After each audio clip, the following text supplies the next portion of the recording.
परमेश्वर के बड़े नाम की महिमा हो। फिर से आने वाला प्रभु यीशु मसीह के मीठे और पवित्र नाम से सबको जय मसीह की।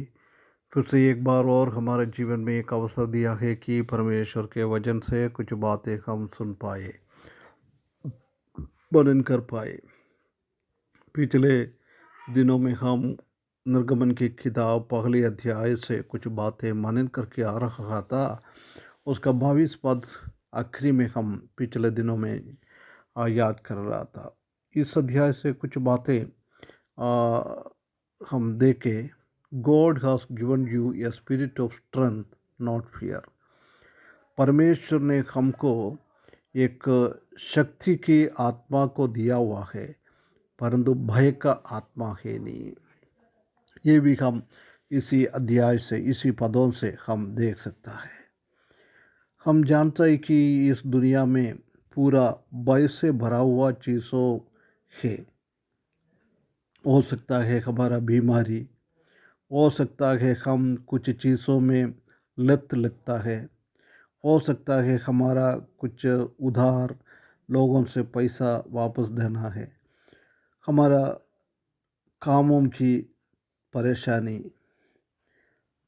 ऐसी बहुत सारा समस्या हमारे जीवन में आ जाता है। ये सब हमारे जीवन में भय को उत्पन्न करने वाला चीज़ है।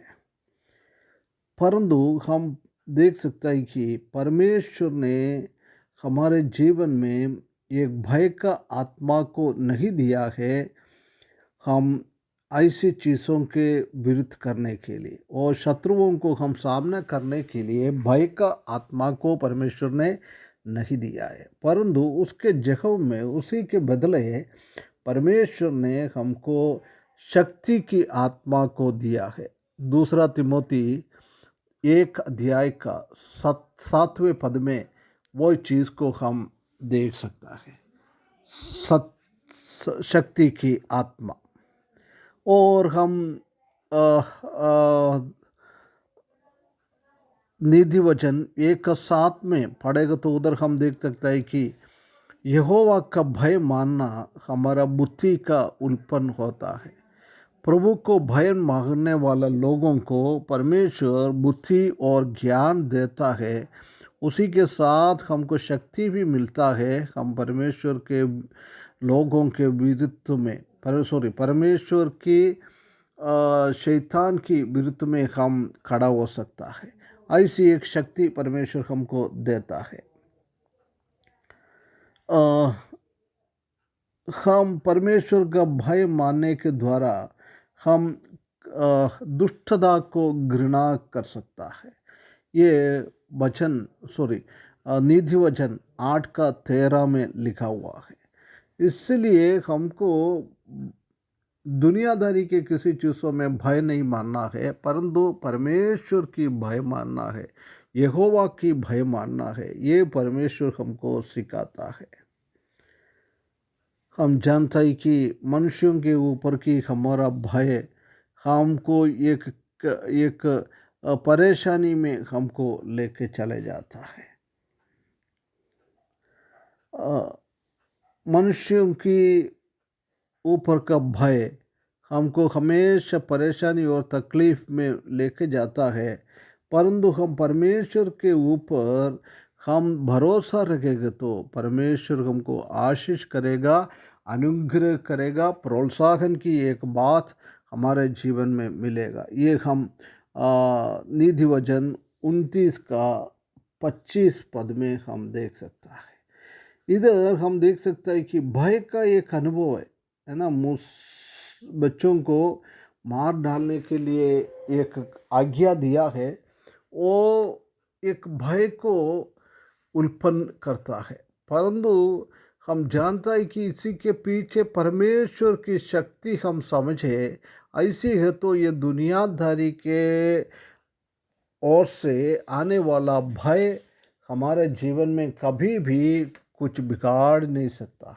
इसलिए हमको क्या करना है, परमेश्वर के ऊपर हमेशा हमेशा भरोसा रखते हुए कोई भी तकलीफ़ है, कोई भी परेशानी है, हमारा परमेश्वर उसमें से हमको छुटाने के लिए बिल्कुल सक्षम है। ऐसी याद करना प्रिय भाइयों बहनों हमारे जीवन में बहुत ज़रूरी है, बहुत ज़रूरी है। हम एक बार अपने और देखें, हम ऐसा तो नहीं है हमारा कोई सिचुएशन बहुत बेकार सिचुएशन हम फेस करता है, उसी टाइम हम भयभीत में तो नहीं है।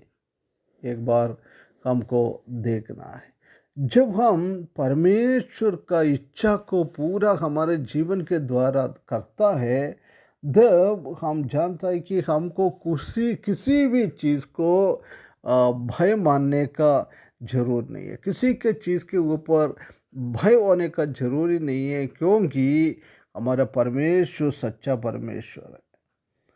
हमेशा ध्यान रखना है, हमारे जीवन में भय आता है, भय शत्रु लेके आ जाता है, शैतान लेके आ जाता है, शैतान का रिप्रेजेंटेटिव है इस पूरा दुनिया में। हमको ऐसी भय में डुबाने के लिए, उसी के द्वारा विश्वास से हमको दूर करने के लिए, प्रभु से दूर करने के लिए लोग करता रहता है। ये शत्रु का काम है। इसलिए हम परमेश्वर के ऊपर भरोसा रखते हुए हम अपने आप को परमेश्वर के ऊपर भरोसा रखते हुए जीवन बिताने के लिए एक शक्ति का आत्मा के साथ हमको में और भय का आत्मा को हमसे हम दूर करें, ऐसे जीवन बिताने के लिए वचन के द्वारा परमेश्वर हमको सकायदा करे। उसके बड़े नाम की महिमा हो।